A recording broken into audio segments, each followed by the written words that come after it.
সংস্কারের কথা বলে ২ বছরেও চালু করা সম্ভব হয়নি শাহজালাল আন্তর্জাতিক বিমানবন্দরের থার্ড টার্মিনালের কাজ। প্রধানমন্ত্রীর নির্দেশে আগামী ৯ মাসের মধ্যেই থার্ড টার্মিনাল চালুর উদ্যোগ নিয়েছে নতুন সরকার। চেষ্টা করছে লোকসানের লাগাম টেনে বিমানকে লাভজনক করার। পর্যটনের অপার সম্ভাবনার দুয়ার খুলে দিতেও নেওয়া হয়েছে একগুচ্ছ মেগা প্রকল্প। ডিবিসি নিউজকে দেয়া একান্ত সাক্ষাৎকারে বেসামরিক বিমান ও পর্যটন মন্ত্রণালয়ের দায়িত্বপ্রাপ্ত প্রতিমন্ত্রী এম রশিদুজ্জামান মিল্লাত শোনাচ্ছেন তার সরকারের এমন পরিকল্পনার কথা। গত ২ বছরেও চালু করা সম্ভব হয়নি শাহজালাল আন্তর্জাতিক বিমানবন্দরের থার্ড টার্মিনাল। কিছু সংস্কার কাজ বাকি থাকলেও বেশিরভাগ কাজ শেষ, কিন্তু কাজের কাজ কিছুই হয়নি কোনো সরকারের আমলেই। দায়িত্ব নেওয়ার পর থার্ড টার্মিনাল চালুর নির্দেশনা দেন প্রধানমন্ত্রী তারেক রহমান। সব কাজ ঠিকমতো চললে ডিসেম্বরের মধ্যেই হযরত শাহজালাল আন্তর্জাতিক বিমানবন্দরের থার্ড টার্মিনাল চালু করা সম্ভব হবে বলে আশাবাদী বিমান প্রতিমন্ত্রী।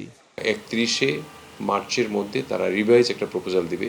তারপরে আমরা দেখব যে রিভাইজ প্রপোজালটা আমাদের জন্য ভায়াবল কিনা, ফিজিবল কিনা। এখনও ভিভিআইপিটা কমপ্লিট করা হয়নি, ভিআইপিটা কমপ্লিট করা হয়নি। তারপরে মেশিনগুলো ইন্টিগ্রেটেড করে আপনাদের লাগাবে যাতে করে আমাদের লস না হয়। সেরকম অবস্থায় যদি আমরা করতে পারি তাহলে ৯ মাসের মধ্যে সম্ভবত সম্ভব হবে। চলতি অর্থবছরেও বিমানে ৩,০০০ কোটি টাকার সম্ভাব্য আয়ের বিপরীতে সংশোধিত ব্যয় ধরা হয়েছে ৬,০০০ কোটি টাকার বেশি। দশকের পর দশক প্রতিষ্ঠানটি এভাবে লোকসানের বোঝা টানতে টানতে ক্লান্ত। বিমান লাভের মুখ আর কবে দেখবে, এমন প্রশ্ন ছিল প্রতিমন্ত্রীর কাছে। শিয়া বাটার ও ভিটামিনে সমৃদ্ধ লিলি বিউটি সোপ, তারুণ্যময় উজ্জ্বল ত্বকের জন্য। লস হওয়ার কোনো কারণ নেই, শুধুমাত্র নিজের মিসহ্যান্ডলিংয়ের জন্য বা নিজের স্বার্থ রক্ষার জন্য যারা বিগত দিনে কাজ করেছে, এই জন্য লসগুলো হয়েছে। লস হওয়ার কোনো কারণ নেই।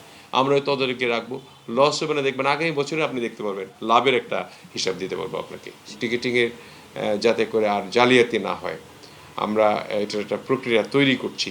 ভালো একটি বোর্ড তৈরি করব। আমরা কিছু ইউআই আহ্বান করেছি একটা ভালো সিইও নেওয়ার জন্য। এদিকে মেগা প্রস্তাবনা নিয়ে কক্সবাজার সহ বেশ কিছু অঞ্চলকে পর্যটন নগরী হিসেবে গড়ে তুলতে সহায়তা করতে চায় চীন। পৃথিবীর দীর্ঘতম সমুদ্র সৈকত সহ বেশ কয়েকটি পর্যটন কেন্দ্রকে রূপ দিতে চায় থাইল্যান্ড, মালদ্বীপ ও শ্রীলঙ্কার মতো। আমরা তাকে প্রস্তাব দিতে বলেছি তারা কি করতে চান, এবং যদি এটা লাভজনক বা মানে বাংলাদেশের জন্য হয় তাহলে আমরা তাদের প্রস্তাব গ্রহণ করব। দেশ যদি লাভবান হয় তাহলে আমরা এটা দিয়ে দেব, এবং দিয়ে দেওয়ার জন্য প্রস্তাব ইতিমধ্যেই পাঠিয়ে দিয়েছি। আমরা কিন্তু কাজ শুরু করে দিয়েছি। প্রতিমন্ত্রী জানান, বিমান ও পর্যটন খাতকে লোকসানের হাত থেকে রক্ষা করতে সুদূর প্রসারী পরিকল্পনার পাশাপাশি বেশ কয়েকটি চ্যালেঞ্জিং উদ্যোগও নিতে যাচ্ছে সরকার। জনগণের জন্য ভালো হয় সেটা করব। শাহ ইমন, ডিবিসি নিউজ, ঢাকা।